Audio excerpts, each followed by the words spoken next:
People আছে, total যে লোক সংখ্যা এদের 11% হচ্ছে আমরা মাইনরিটি। কোনো রিপ্রেজেন্টেশন ওই সংসদে গিয়ে আমাদের দাবি দেওয়া, আমাদের যে প্রবলেমগুলো অ্যাড্রেস করার কোনো সুযোগ নাই। টাকার বিনিময়ে যেই পজিশনগুলো বিক্রি হয়, আমরা মনে হয় এই জায়গা থেকে ফিরে আসা উচিত। আমরা আসলে যেটা দৃঢ়ভাবে বিশ্বাস করি, আমরা বাংলাদেশে যারা বাস করি সবাই আসলে সত্যি আমরা সবাই বাংলাদেশি। এই চেতনাকে ধারণ করে লালন করে পালন করা আমাদের সকলের উচিত, এবং সেই উদ্দেশ্যকে সামনে রেখে যদি আগাই, তাহলে আমরা দেখব টোটাল যে পিপল আছে, টোটাল যে লোক সংখ্যা এদের 11% হচ্ছে আমরা মাইনরিটি বলতে যা বোঝায়।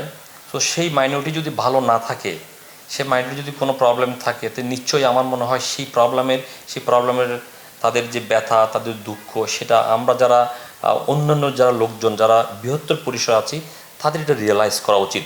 তখনই আমার মনে হয় মানবতাটা প্রতিষ্ঠিত হবে, এবং আমরা একটা দেশ, আমরা যে স্বপ্ন দেখি সুজলা সুফলা শস্য শ্যামলা যে বাংলাদেশের, সেই বাংলাদেশটা তখনই সার্থক হবে, এবং বিশ্বের মানচিত্রে আমরা তখনই মাথা তুলে দাঁড়াতে পারি, যদি আমরা সামগ্রিকভাবে সবাই ভালো থাকি। তো আমার কাছে মনে হয় সেই ভালো থাকাটা নিয়ে অনেকগুলো কোয়েশ্চেনের জন্ম দেয়।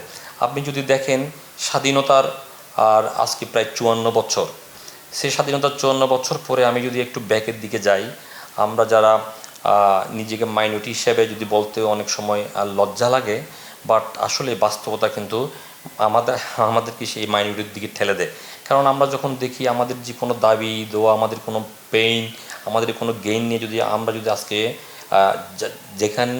যেখান থেকে মানুষ তার ভাগ্য পরিবর্তনের জন্য গিয়ে কথা বলে, স্পেশালি যে সংসদ, আপনি দেখবেন স্বাধীনতার 54 বছর পরে কোনো মাইনরিটি। সব মশার বিরুদ্ধে সুরক্ষা দিতে এলো বসুন্ধরা এক্সট্রিম অ্যারোসল, মশার বিরুদ্ধে এক্সট্রিম সুরক্ষা। কোনো রিপ্রেজেন্টেশন ওই সংসদে গিয়ে আমাদের দাবি দেওয়া, আমাদের যে প্রবলেমগুলো অ্যাড্রেস করার কোনো সুযোগ নাই, কারণ আমাদের কোনো রিপ্রেজেন্টেশন নাই। স্পেশালি আপনি যদি দেখেন এখানে সংসদে যাওয়ার কথা কারা, দি পারসন আসলে হু ডিজার্ভ দ্য পজিশন, যে মানুষটা গিয়ে ওইখানে সংসদে মানুষের ভাগ্য পরিবর্তন করবে, যে মানুষটা গিয়ে দেশের স্ট্র্যাটেজি আইন প্রণয়ন করবে।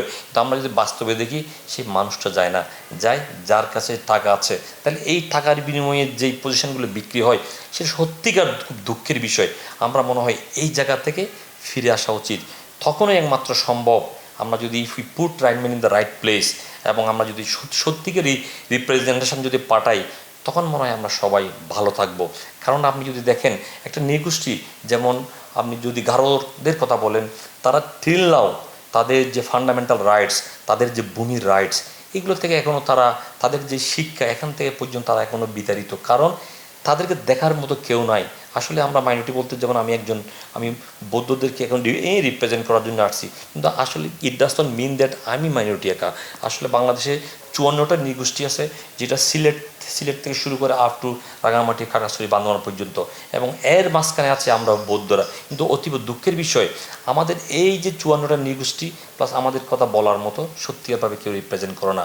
তাই আমাদের কাছে বর্তমান যে সরকার যিনি আছেন, উনি সারা বিশ্বের একজন আসলে আইকন, কিন্তু অতীব দুঃখের বিষয়, তাকে যদি এই জিনিসগুলো অ্যাড্রেস করার সুযোগ না পায়, তাহলে উনি এতগুলো মানুষের প্রবলেম সলভ করা কোনোদিন সম্ভব না।